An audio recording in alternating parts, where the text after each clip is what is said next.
आदरणीय भाइयों बहनों सारण वासियों, खास करके मैं जो वैश्विक कोरोना जो चल रहा है, इसमें आज राजनीतिक प्रतिद्वंद्विता का कोई अर्थ नहीं है। आज समय है कि सभी राजनीतिक दल के लोग मिल करके और इस महामारी से लड़ने का काम करें। मित्रों, आप जानते हैं कि इस कोरोना काल में हमारे जो गरीब गुरबे लोग हैं वो संक्रमित होते हैं तो किस तरह से एम्बुलेंस का खर्च उनको देना पड़ रहा है, कोई इसका लिमिटेशन नहीं है।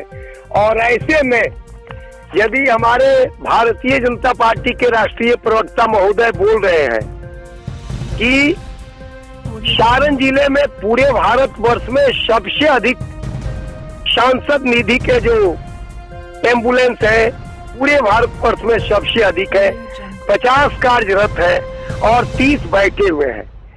यदि तो 30 बैठे हुए हैं, सारण कमिश्नरी है, सारण ऐसा यहाँ का सदर हॉस्पिटल है, अस्पताल है, जहाँ सीवान के लोग, गोपालगंज के लोग, तीनों जिले से सारण जिला जुड़ा हुआ है और यहाँ पर लोग आते हैं। मेरा नम्र निवेदन है और निवेदन पूर्वक मैं पूछना चाहता हूँ,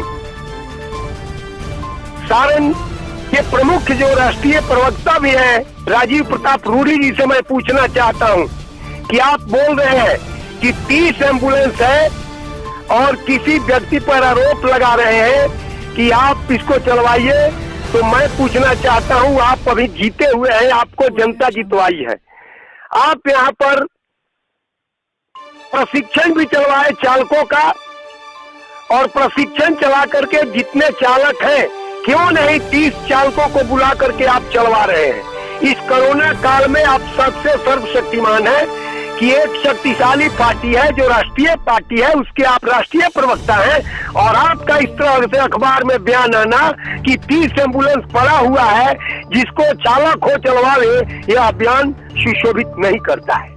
मेरा नम्र निवेदन है कि आप 30 जो एम्बुलेंस बैठाए हुए हैं अमनौर में, ऐसे एम्बुलेंस को जो चालक को आपने प्रशिक्षण दिलवाया वैसे चालकों को कॉल करके और निश्चित रूप से कॉल करके वैसे चालकों से इस कोरोना काल में आप उस एम्बुलेंस को चलवावें और अधिक टीका टिप्पणी नहीं करनी है। कोई भी व्यक्ति या उत्साहित कर रहा है कि कोरोना से लड़ने के लिए सब कार्य किए जाए तो उत्साहित होकर इसमें सब लोगों को लग जाना चाहिए।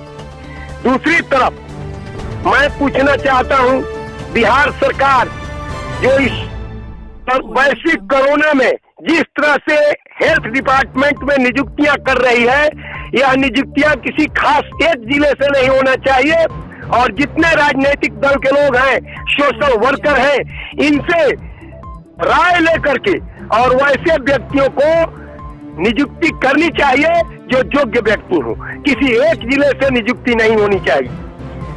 तीसरा मेरा प्रश्न है कि मनरेगा में आज सम्राट चौधरी जी का स्टेटमेंट आया है, मैं इसको अखबार में देखा हूँ।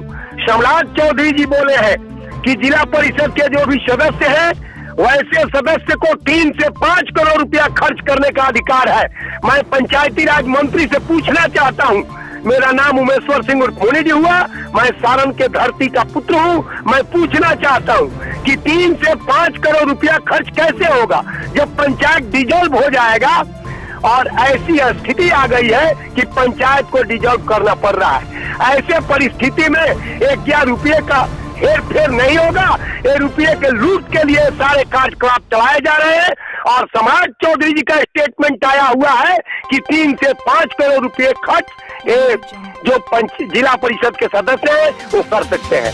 ये यदि स्टेटमेंट सरासर सही है तो इस तरह की स्टेटमेंट नहीं होने चाहिए क्योंकि पंचायत डिजॉल्व हो रहे हैं। इसके बाद मेरा पूछना है कि मनरेगा के पैसे जो भी आ रहे हैं इस कोरोना काल का भय दिखा करके मनरेगा के पैसे में मैं पूरे जिला का दिया हूं कि इसके पैसे की जांच होनी चाहिए, लेकिन आज तक कोई इस पर जांच नहीं हुआ। मनरेगा के साथ साथ पैसे का लूट खसोट जो हो रहा है इसकी भी जांच होनी चाहिए और जांच यदि नहीं होती है तो प्रजातंत्र का, लोकतंत्र का हनन हो रहा है।